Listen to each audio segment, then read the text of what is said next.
They say an alpha king doesn't beg. He doesn't plead. He doesn't break. But what happens when the woman he swore to protect vanishes hours before she becomes his queen, and the trail leads to a nightmare he never saw coming? Hey there, beautiful souls. Welcome back to the channel. Or if you're new here, welcome to your new addiction. I'm so glad you found your way here today. Drop a comment below and let me know where in the world you're watching from, whether you're in this for the romance, the revenge, or the revolution. I want to hear from you.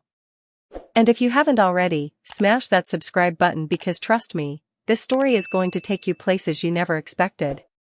The betrayals? Gut-wrenching. The stakes? Life and death. The ending? You'll have to see it to believe it. Now, settle in, grab your coziest blanket or your strongest coffee, and let's dive into a tale of forbidden prophecies, blood-soaked secrets, and a love powerful enough to shatter kingdoms. This is the story of Alpha King Magnus, who abandoned his throne at the altar, and Elsa, the cursed bride who never wanted to be saved, but desperately needed to be found.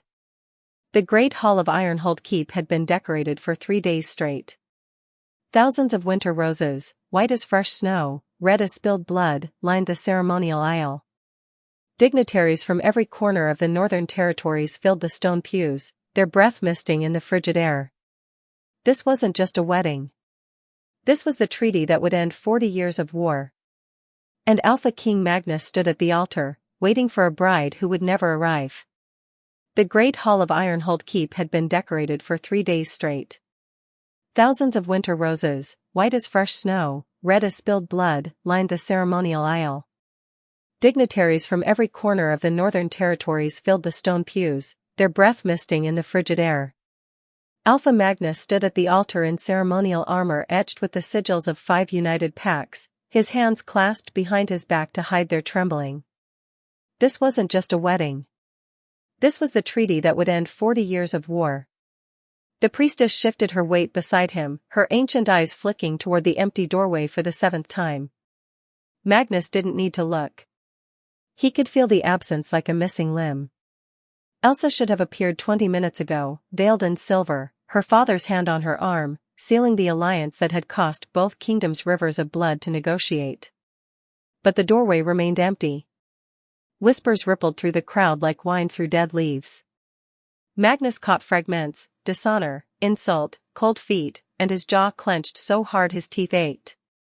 Alpha Gregor sat in the front row, Elsa's father, his weathered face unreadable.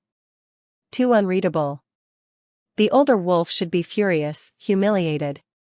Instead, he sat perfectly still, hands folded, watching Magnus with the patience of a hunter waiting for a trapped animal to exhaust itself. Something was wrong.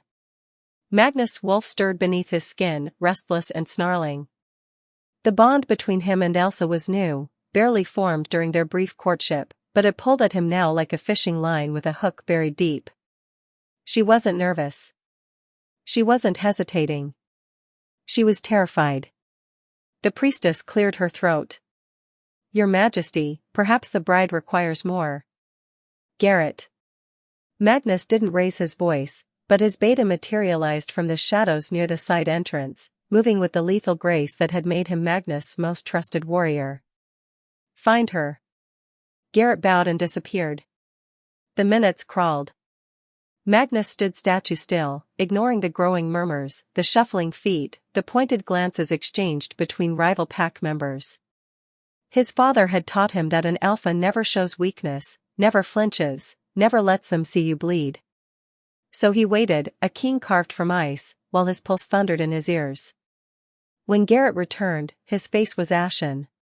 He approached the altar and leaned close, his voice barely a whisper. "Your Majesty. The bridal chambers are empty. The wedding dress is still on the bed. The window is open." Magnus' heart stopped. "And?" Garrett's throat worked. "There's blood in the snow. A trail leading north toward the wastes." The world tilted. For a moment, Magnus forgot how to breathe, forgot the hundreds of eyes on him, forgot everything except the image of Elsa, gentle, quiet Elsa who flinched at loud noises and had calluses on her hands from working in her father's gardens, bleeding somewhere in the wilderness. How much blood? His voice came out flat, toneless. Enough. The priestess stepped forward, her voice pitched for the crowd. Perhaps we should postpone. No. Magnus turned to face the assembly. Every wolf in the room went silent, sensing the shift in the air, the way the temperature seemed to drop 10 degrees. His eyes found Alpha Gregor, and the older man's expression finally cracked, just a flicker of something that might have been satisfaction. And Magnus understood. This was never about peace. This was an execution dressed as a wedding. He reached up and tore the ceremonial cloak from his shoulders. The heavy fabric hit the stone floor with a sound like a body falling. Gasps erupted from the crowd. The priestess stumbled back. Garrett's eyes went wide. Your Majesty, what are you? But Magnus was already moving, his hands going to the buckles of his armor. Garrett, mobilize the trackers. I want every wolf who can hold a blade ready to move in 5 minutes. My king, the ceremony is over. Magnus ripped off the breastplate and let it clatter to the ground. His wolf surged forward, bones beginning to crack and reshape. He had seconds before the shift took him completely. Tell the council I've gone to retrieve my bride. Anyone who has a problem with that can challenge me when I return. Alpha Gregor rose from his seat, his voice carrying across the hall with rehearsed outrage. You would abandon your duty? Insult this alliance? For a girl who clearly... Magnus shifted. The transformation ripped through him in a heartbeat, bones snapping, muscles tearing and reforming, his human shape exploding into something massive and feral. His wolf form stood 7 feet at the shoulder, for the color of storm clouds, eyes burning molten gold. Several guests screamed. Others scrambled back, overturning pews. He didn't give them time to react. Magnus leaped from the altar, his massive paws hitting the aisle with enough force to crack the stone. Wolves dove out of his path as he charged toward the main doors, a gray blur of fury and desperation. Behind him, the great hall erupted into chaos, shouts, accusations, the metallic ring of weapons being drawn. He heard Garrett barking orders, heard Alpha Gregor's voice raised in false alarm, heard the priestess crying out for order. Magnus heard none of it. He crashed through the doors and into the snow, his nose already searching for her scent. There, lavender and fear and copper-bright blood. The trail led north, just as Garrett had said, toward the frozen wastes where nothing lived and exiles went to die. She'd been taken. Dragged. The scent of Gregor's enforcers was all over the trail, mixed with her terror. And Magnus ran. He ran like the hounds of hell were at his heels, like the world was ending, like nothing mattered except finding her before it was too late. Behind him, his kingdom dissolved into political catastrophe. Behind him, 40 years of fragile peace shattered like glass. But ahead of him, somewhere in the frozen dark, Elsa was bleeding and alone. And for the first time in his life, Alpha King Magnus chose love over duty, and prayed to every god that it wouldn't cost them both everything. The snow was fresh, but her scent cut through it like a knife, lavender crushed underfoot, fear sharp as broken glass, and beneath it all, the metallic tang of blood. Magnus ran with his nose low to the ground, his massive wolf form eating up distance in powerful strides that left craters in the snowdrifts. 3 sets of boot prints accompanied her smaller tracks. Gregor's enforcers. Magnus recognized their scent, Rorik, his father-in-law's head of security, and 2 others. They'd dragged her. The prints showed where she'd stumbled, where they'd hauled her back to her feet, where she'd collapsed entirely and they'd simply carried her. His wolf snarled, fury coiling in his chest like smoke. They'd taken her from her own chambers, from what should have been the safest place in 2 kingdoms, and no one had stopped them. No guards had raised the alarm. No servants had screamed. Because they'd been ordered not to. The realization hit him like a physical blow. This wasn't a kidnapping. This was a plan, carefully orchestrated, timed to the exact moment Magnus would be standing at that altar, bound by ceremony and witnesses, unable to leave without causing the very scandal Gregor had wanted all along. But Magnus had left anyway. The trail led northeast, away from the main roads, through dense pine forests where the snow lay thick and undisturbed. They were heading for the frozen wastes, everyone knew that much. What Magnus didn't understand was why. The wastes were death. Nothing survived out there except ice storms and the occasional desperate rogue who preferred freezing to execution. Unless that was exactly the point. He pushed himself harder, his breath coming in great clouds of mist. The temperature was dropping as the sun sank toward the horizon, painting the snow in shades of blood orange and violet. He had maybe 2 hours of light left. After that, tracking would become nearly impossible, even for him. A splash of crimson against white made him skid to a halt. Blood. Fresh enough that it hadn't frozen yet. Magnus shifted back to human form despite the brutal cold, needing his hands, needing to see this clearly. He knelt in the snow, naked and shaking, and touched his fingers to the dark stain. Too much. This was too much blood for a surface wound. His wolf howled inside him, demanding he shift back, demanding he run faster, find her, kill everyone who'd touched her. But his human mind forced him to look, to read the scene. Boot prints surrounded the blood, they'd stopped here. A scuffle. Claw marks gouged into the trunk of a nearby pine tree, bark stripped away in long furrows. She'd fought them. Magnus' chest swelled with something between pride and agony. Elsa, who could barely meet his eyes during their formal courtship dinners, who spoke so quietly he'd had to lean close to hear her, who'd never once raised her voice in his presence, she'd fought. He found the next clue 10 yards ahead, a scrap of fabric snagged on a low branch. Pale blue silk, torn from what must have been her nightgown. They'd taken her in her sleep clothes. Barefoot. In this cold. The wolf in him screamed. Magnus shifted again, letting the transformation tear through him faster this time, violent and barely controlled. He had to keep moving. Had to find her before hypothermia did what Gregor's enforcers hadn't. The forest began to thin. The trees grew twisted and skeletal, their branches reaching toward the sky like grasping fingers. The ground beneath his paws turned harder, rockier, the snow giving way to patches of bare ice. The wastes. He'd reached the edge of the wastes. And there, half buried in a snowdrift near an ancient boundary stone, something caught the dying light. Magnus shifted back before he'd consciously decided to, his human hands reaching for the object with a desperation that bordered on prayer. His fingers closed around cold metal, and he lifted it free. Elsa's engagement ring. The band was silver, not the cheap kind, but true silver that would burn a wolf's skin. He'd had it specially commissioned, knowing she was human, knowing she'd need something that wouldn't hurt her.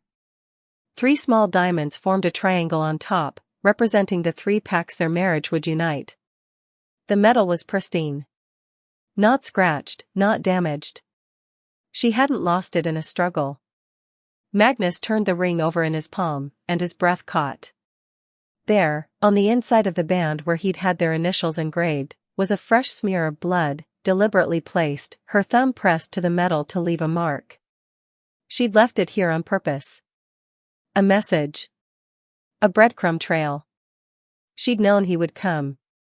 Despite everything, despite believing herself cursed, despite thinking she was protecting him by disappearing, despite whatever lies her father had told her, some part of Elsa had known that Magnus would abandon that altar, would tear apart his own kingdom, would chase her into the frozen wastes. She'd trusted him to find her. Magnus closed his fist around the ring, feeling the silver burn against his palm, welcoming the pain. It meant she was still alive. Still thinking clearly enough to leave signs. Still hoping. He shifted one final time, the ring clutched carefully in his jaws, and followed the trail north into the gathering dark.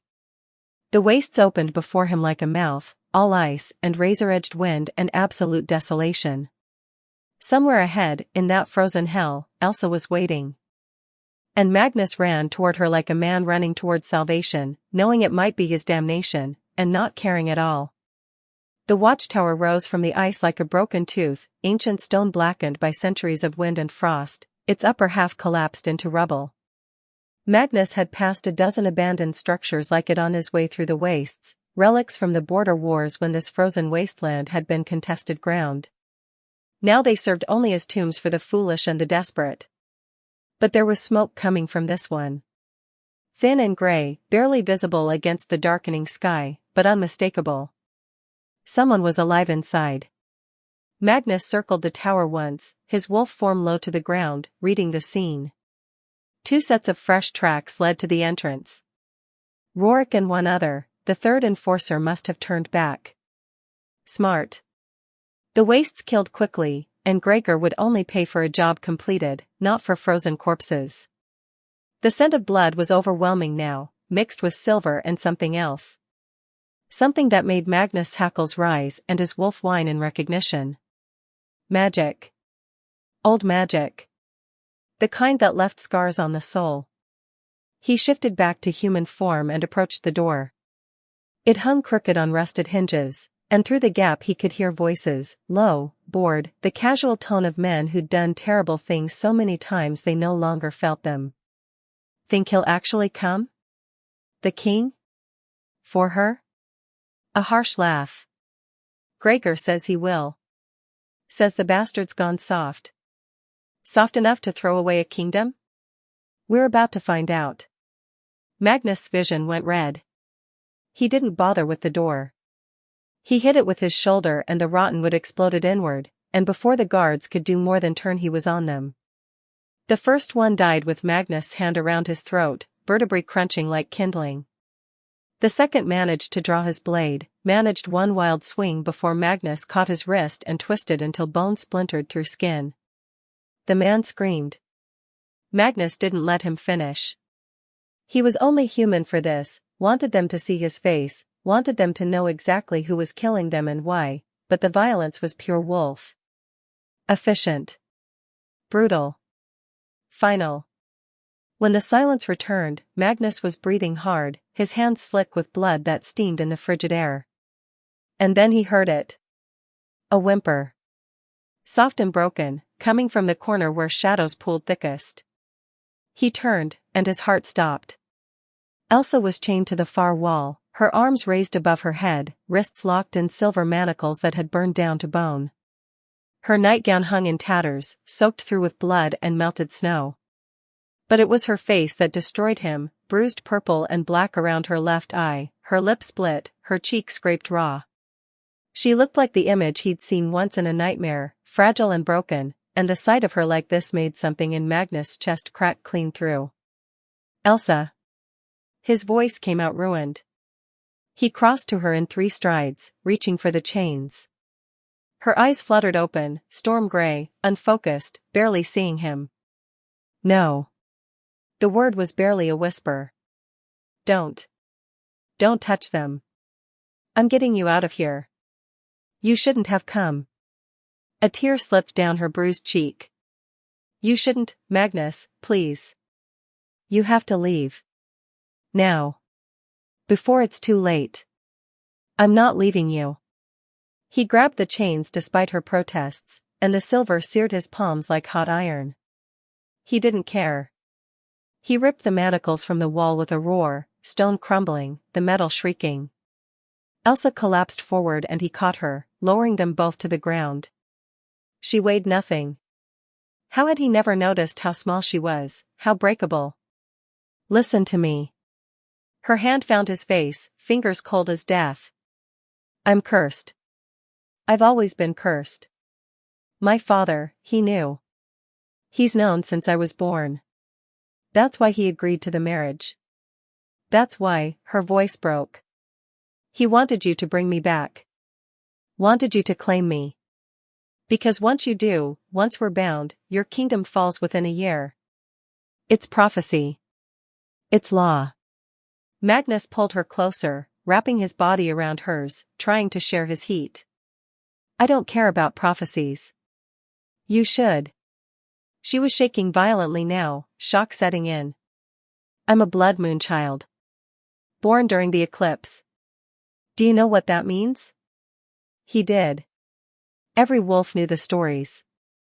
Children born under blood moons were said to carry corruption in their veins, to spread misfortune like plague. Most were killed at birth.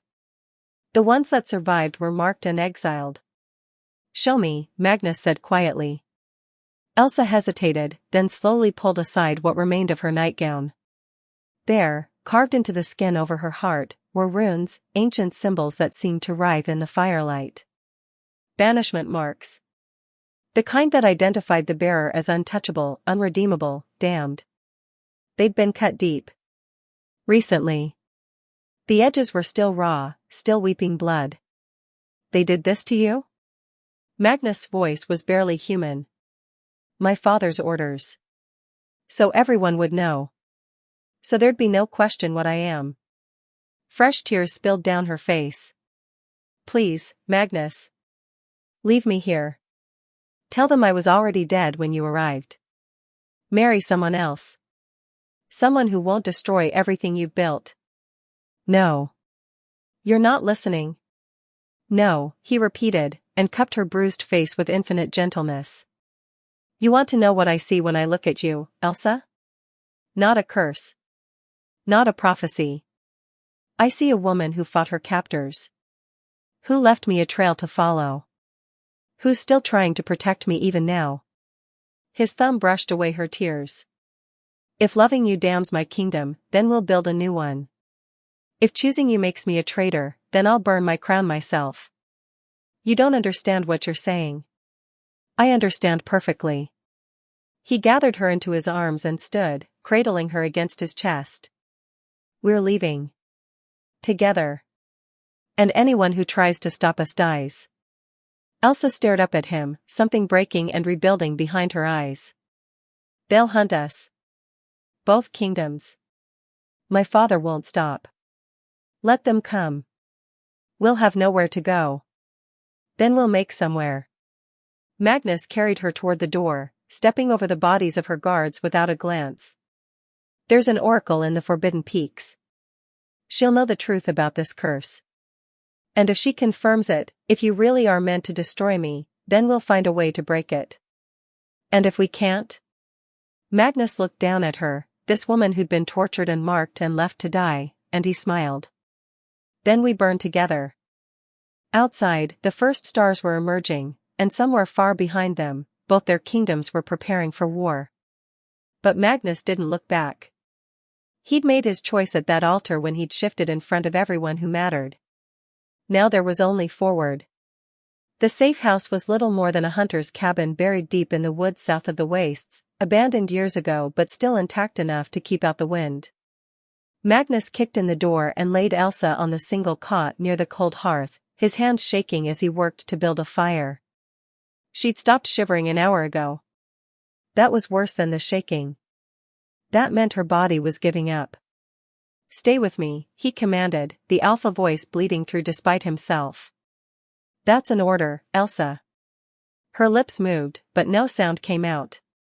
Magnus got the fire started and turned back to her, peeling away what remained of her nightgown with careful precision. The silver burns on her wrists had eaten down to tendon. The banishment runes on her chest were infected, angry red spreading from the carved edges. And there were other wounds, bruises shaped like handprints on her arms, defensive cuts on her palms, a boot print stamped purple across her ribs. They'd beaten her. Systematically. Thoroughly. His wolf snarled for release, demanding he go back to that watchtower and make those corpses suffer all over again. But his human side knew the truth, dead men couldn't hurt anymore. He'd given them mercy when they deserved none. He needed a healer. Now. Magnus stepped outside and tilted his head back, releasing a howl that echoed across the frozen landscape, a summons, coded in harmonics only his pack would recognize. Garrett would understand. Would send someone who could be trusted. Inside, Elsa was mumbling, her head thrashing weakly. Magnus returned to her side and pressed a hand to her forehead. Burning. The silver poisoning was spreading faster than he'd feared. "Cold," she whispered. "So cold." He stripped off his cloak and laid it over her, then climbed onto the narrow cot and pulled her against his chest, skin to skin, sharing his body heat. She curled into him instinctively, her face pressing against his neck. "My father," she breathed, the words barely coherent.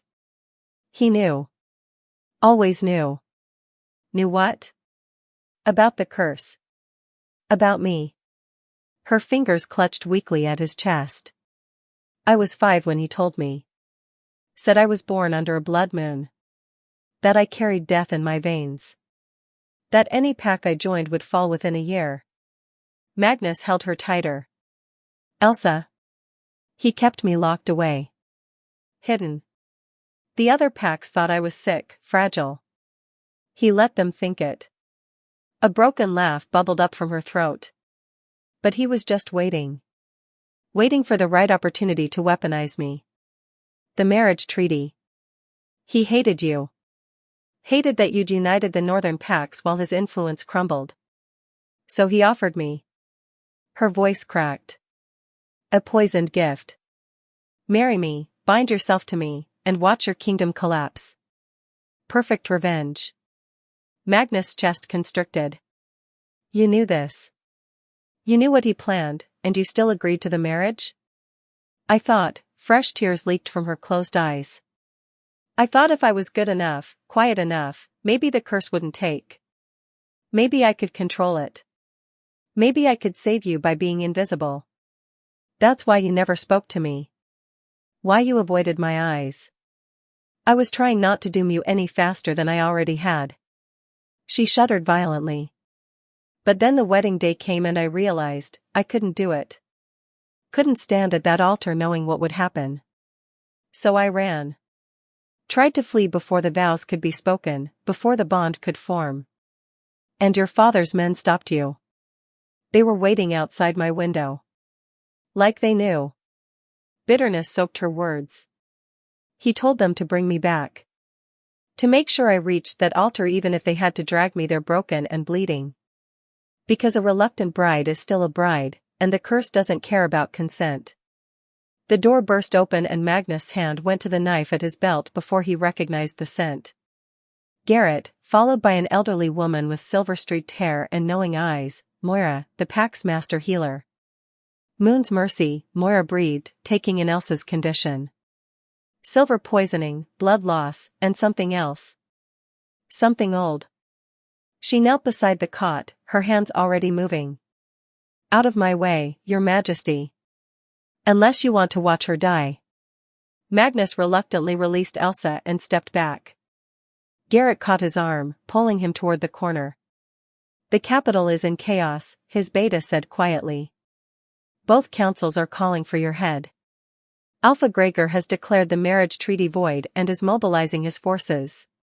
He's calling you a kidnapper, a treaty breaker, I don't care." Magnus' sighs never left Elsa.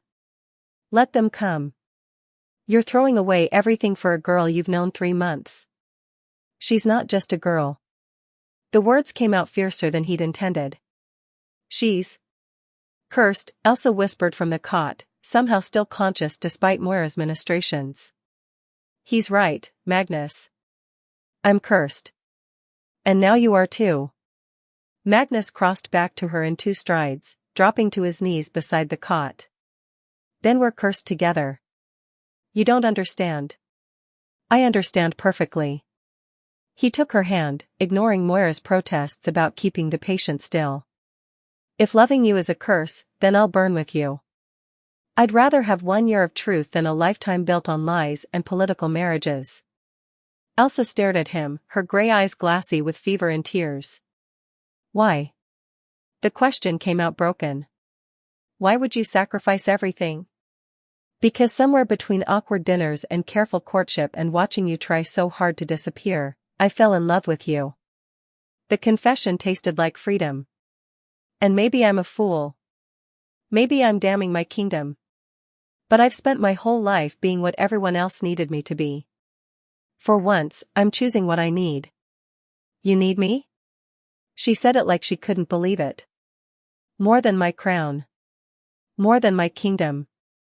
He pressed his forehead to hers. "More than my next breath. Something broke in her then, years of isolation, of self-hatred, of believing herself worthless. She sobbed against his shoulder while Moira worked, while Garrett stood guard, while the fire crackled and the world outside prepared for war. "I love you too," Elsa finally whispered against his skin. "I've loved you since you asked about my garden instead of my dowry. That's why I can't let you die for me." "Then don't," Magnus said simply. "Live for me instead. Fight this curse. Help me find the truth. And if there is no truth? If the prophecy is real?" He smiled, fierce and feral. "Then we'll rewrite it." Outside, the first howls of pursuit echoed through the darkness. Both their kingdoms were coming. But for the first time in her life, Elsa wasn't alone. Magnus rode through the gates of Ironhold Keep at dawn with Elsa wrapped in his cloak, seated before him on his warhorse. The courtyards fell silent as they passed, servants froze mid-task, guards stiffened at their posts, nobles emerging from the great hall stopped in their tracks to stare. The Alpha King had returned. And he'd brought the cursed bride with him. Garrett met them at the stable entrance, his face grim. "The councils have been in session all night. They're demanding an audience the moment you arrive." "Good," Magnus said, dismounting and lifting Elsa down with careful hands. She was stronger now after 2 days of Moira's care, but still pale, still marked with bruises that made his wolf snarl every time he looked at her. "I have questions of my own." "Magnus, they're calling for her execution." "Let them call." He turned to Elsa, cupping her face. "Stay close to me. No matter what they say, no matter what they threaten, stay close." She nodded, her fingers curling into his shirt.